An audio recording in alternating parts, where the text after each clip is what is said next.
La información y todos los ojos puestos en la economía porque se anunciaron algunas medidas económicas relacionadas con el índice inflacionario alto que ha tenido la Argentina en febrero, pero otras se están por anunciar. Por eso, con toda la expectativa y toda la información, la saludamos a Florencia Barragán. ¿Qué tal, Flor? Buen día. Buenos días. Y la noticia de la semana pasada fue sin duda la inflación de febrero, pero atención porque la de marzo también viene muy caliente. Los datos que hay son de consultoras que relevan precios, pero también viene muy elevada la inflación de marzo en alimentos. Por eso ya vimos las medidas que se anunciaron a fines de la semana anterior, pero se vienen más medidas. A ver, ¿hay reunión en el día de hoy, Flor? Así es, va a haber importantes reuniones en el Ministerio de Desarrollo Productivo. ¿Por qué?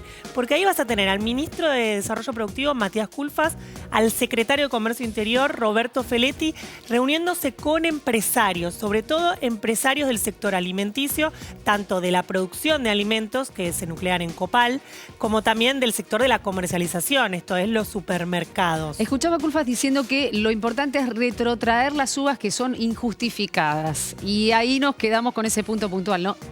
Injustificadas. Así es, sí, habló ayer en el programa de radio que tenemos Sí. allí en Futurock, el ministro de Desarrollo Productivo, y comentaba esto, que hubo subas que se explican en parte por la fuerte suba de precios internacionales a raíz de la guerra en Ucrania, pero que detectaron en el ministerio, ellos tienen relevamientos de precios propios, que hubo aumentos injustificados, y en un momento de la nota dijo, les vamos a pedir que retrotraigan, y en otro momento dijo, les vamos a exigir. Y allí aparece ley de abastecimiento. Sí, le preguntamos como, Claro. bueno, y si no, vos podés pedir, exigir, Claro. pero si no, del otro lado no toman ninguna medida.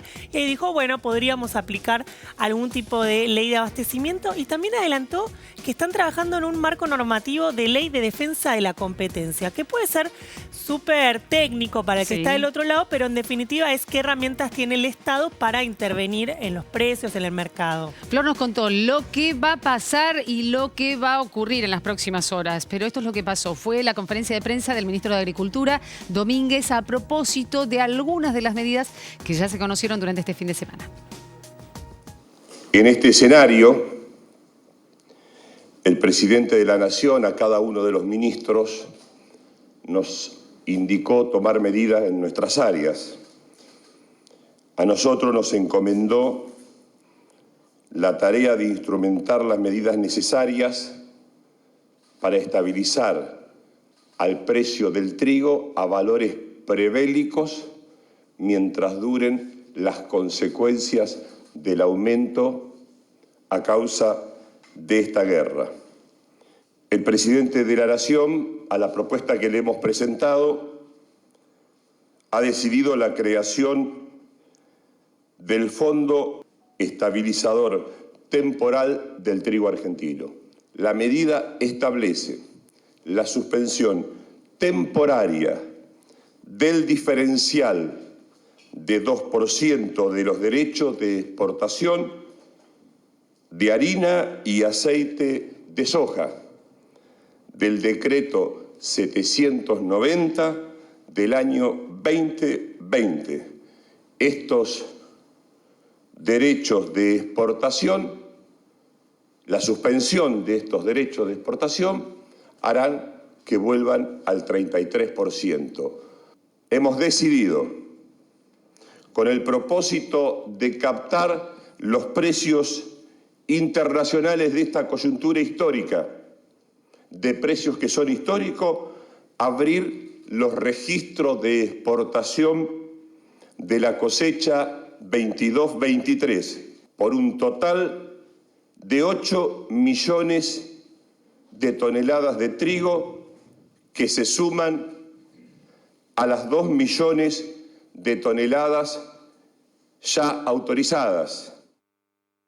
Hasta allí las medidas, si se quiere, más macro, pero ¿qué pasa con las micro? ¿Qué pasa con el comercio de cercanías? Es el que vamos todos los días, Flor, y los precios. Así es, se ve mucha dispersión si vas al supermercado Sí. a buscar precios, sobre todo con lo que pasa con la carne, versus si vas a un almacén, a un super chino, a una carnicería de barrio. Ves mucha diferencia. Eso es lo que los economistas dicen dispersión. Bueno, es la diferencia abismal que ves en precios a entre una cuadra y la otra, Tal ¿no? cual. Hay que caminar. Lo decía hace muchos años Lita de Lázari, pero se aplica más que nunca. nunca, ¿eh? Bueno, pero lo que ocurre es que en muchas zonas, en la ciudad de Buenos Aires, sí, tenemos un supermercado cada 2 cuadras, pero en muchos barrios, en el interior del país, en barrios del conurbano bonaerense, no hay supermercados donde tengas este tipo de programas tipo precios cuidados. ¿Y entonces?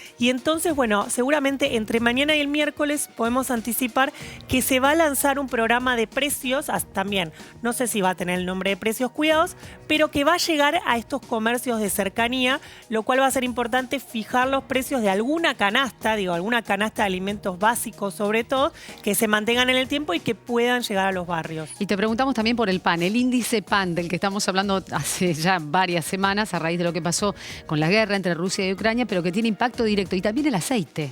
Las dos cosas. ¿Qué va a pasar? Sí, así es. El pan y el aceite son uno de los 2 productos que vemos con mayores subas. Algunos inclusive cuesta encontrar. A veces se denuncia por parte de los comerciantes que en estos momentos de tanta especulación por ahí no les llegan algún que otro producto. Pero lo cierto es que en esos 2 productos, aceite y pan, es donde van a regir estos famosos fideicomisos o fondos de estabilización, que es que un sector exportador subsidie al mercado interno. Vemos las notas sobre este tema y ya seguimos. El presidente de Axoja precisó que es necesario cambiar la estrategia para poder potenciar a los sectores competitivos y exportar más, como lo hizo Brasil y Paraguay. Nosotros tenemos en la soja y en toda la cadena, en la industria sojera, uno de los eslabones exportadores más importantes del país, y lo que necesitamos es justamente que crezca esa producción, con lo cual mayores alícuotas sin duda van en el sentido contrario y entramos en el camino opuesto a lo que necesita el país, que es más producción, y esa mayor producción a la larga va a llevar a un aumento también de la recaudación. Basta mirar lo que sucede en países vecinos como Brasil, que mientras la Argentina en los últimos 10 años ha disminuido su producción de soja de 60 millones de toneladas a 40 con políticas erradas, bueno, en Brasil la producción se duplicó. Según Zubizarreta, el impacto es para toda la cadena agroindustrial, es quitarle competitividad al sector que más potencial tiene en Argentina. Pero en lo que no estamos de acuerdo es en crear nuevos impuestos que en definitiva destruyen producción y trabajo. Creemos que el camino pasa por otro lado, pasa por justamente hacer crecer la torta, que haya más producción, y esta medida no va a colaborar en ese sentido. Por otra parte, el vicepresidente de la Asociación de Panaderos explica en qué medida este fondo estabilizador del trigo podría influir sobre el precio del pan. Los sueldos, tenemos el flete, tenemos la nafta que aumentó también un 11%, todo de aumento, y nosotros el pan no lo podemos aumentar el doble. No, yo pienso que esta semana ya se empieza a arreglar, ya hay un anuncio que esta semana ya la harina va a bajar y vamos a ver si podemos trabajar como trabajábamos antes. Hay empresarios que especulan, no quieren vender, entonces ese es el tema, porque hay muchos vivos, ¿no? Los empresarios que no quieren y están jugando con el pueblo, con la gente humilde.